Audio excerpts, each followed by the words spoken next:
Hey everybody, Mark Yegi here. And if you're one of those traders that's in the market, chances are it's so exciting and there's so much variety in there that you're probably over trading.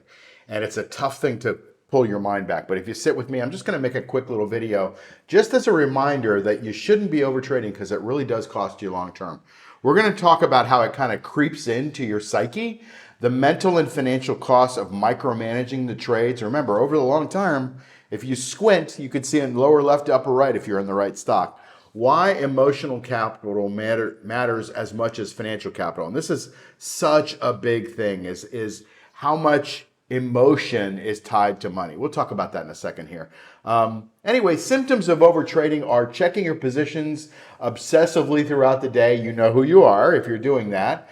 And what's the point, right? Like, the stocks are going to go up and the stocks are going to go down. We know that. Whether it's a 1 minute chart, a 10-minute chart, a 10-day chart, a monthly chart, a yearly chart, they're going to go up and they're going to go down. That's the way things are. And if you look at this chart right here, you could see it goes from lower left to upper right, but it's not without some breathing, right? They inhale and then they exhale a little bit.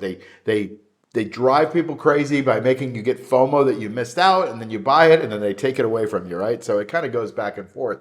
And if you're smart, you kind of ride those waves, right? You kind of remove those emotions and ride those waves. But you don't need to check it all the time, right? I've tried day trading. I know tons of people that have tried day trading. It doesn't work, right? Because those little ticks are emotional. We'll talk about that in a second. If you're adjusting trades without using a plan, having a technical trigger, having a reason, something you can get your brain around, you're making a mistake. You're at the whim of the market makers, and they have a lot more money and they know what they're doing, probably way more than you do, certainly more than I do for sure. If you're opening too many trades, you're probably just doing it to stay busy. Oh, there's another thing that Kramer talked about. Oh, this AI trade is going on, or I want to play this stock because I just heard about it. I always say that diversification can really hurt you in a lot of cases because you figure, well, I'll just manage 10 positions. Well, what I teach in my programs is, put all your eggs in one basket, but watch the basket very carefully. Don't try to manage 10 positions. We do covered calls, right? We buy the stock or we buy a base position as a synthetic and we sell calls against it. And if you have those calls short, well, you're probably doing something every week or every so often. That's action. That takes decision-making power. And then if you've got an earnings date, that takes decision-making power. And then if you got a dividend date, that takes decision-making power. And if the stock goes up, that takes decision-making power. Am I rolling up? Am I letting it get assigned? There's all of these decisions that happen. Now imagine you have 10 stocks. That is really taxing. I always use the story of I think Mark Zuckerberg. He always used to wear a black hoodie or something. And the reason he wore jeans and a black hoodie, or jeans and Steve Jobs wore jeans and like a white t-shirt or something.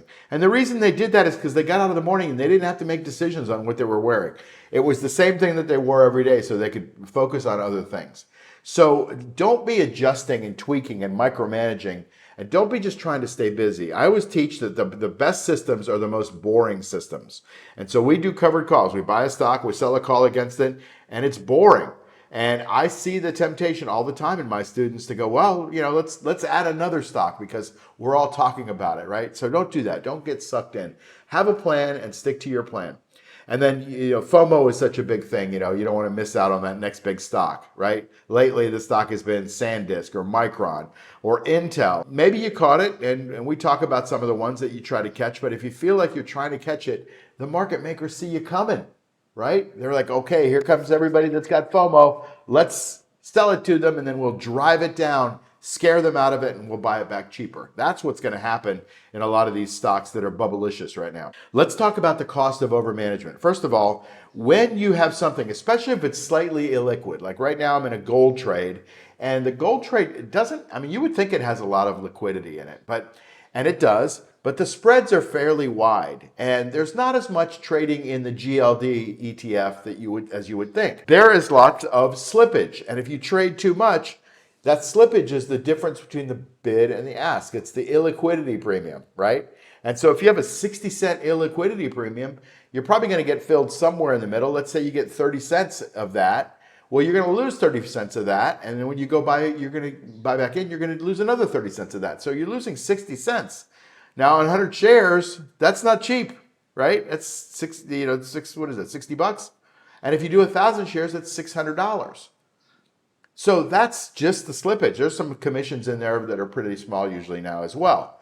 But the more you trade, the more slippage you're going to get. You're going to get reduced returns because the more things you do, the more they can go wrong. All right, decision fatigue, we talked about that, and increased stress and burnout because you're going to be freaking out about these stocks moving up and down and all that kind of stuff. Just chill and let the stock work for you. Let the system work for you.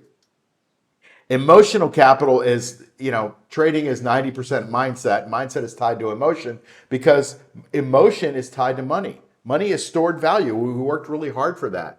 And so every decision drains your bank account, right? Your emotional bank account.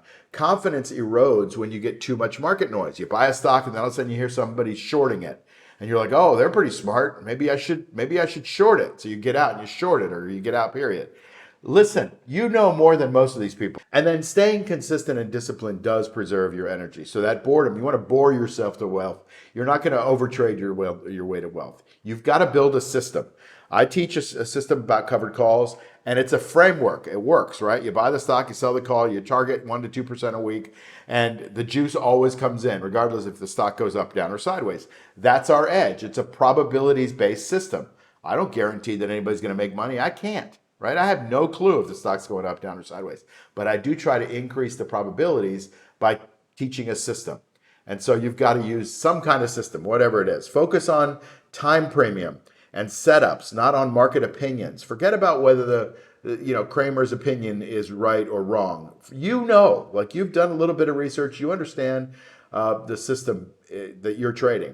Review your results weekly. This is a big thing. On Saturday morning, I like to review my trades. Not always, but that's the day that I review. Not during the market, because that's an emotional time. There's lots of stuff moving around. I don't like to do that. All right. When do you adjust versus let it ride? Well, you have to have a trading plan with preset rules, right? What's the direction of the market? I think that's a tailwind if you get the right market. If you defend your position, like that, you prevent your stock from going below your strike price. Well, that's a prevention mechanism. Are you going to play defense, or are you going to let it ride? I use a 75% guideline in almost all of my trading plans, meaning if I've made 75% of my juice, depending on the time frame, I take it off the table.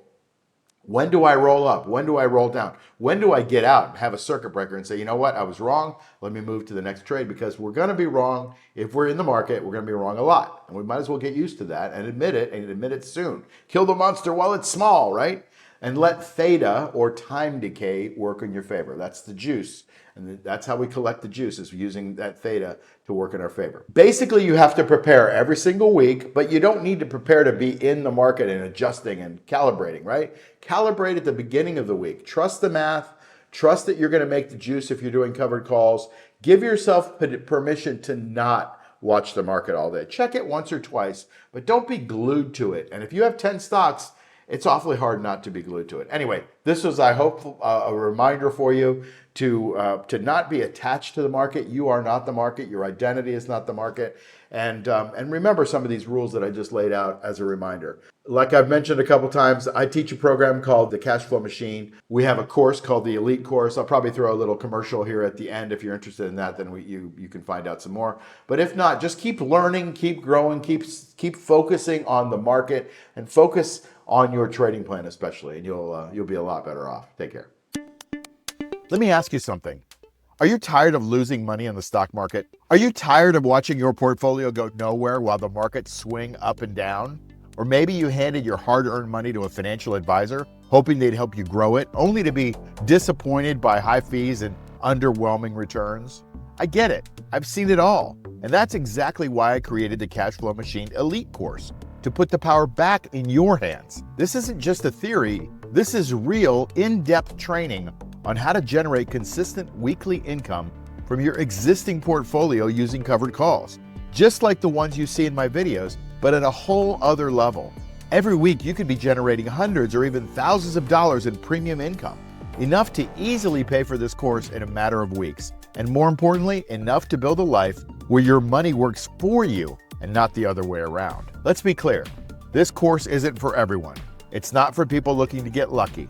But if you got a decent sized portfolio and you're ready to stop hoping and start earning, then you owe it to yourself to invest in the knowledge that can change everything. The Elite course is now open. The results speak for themselves. Click on the link below and let's build your cash flow machine together.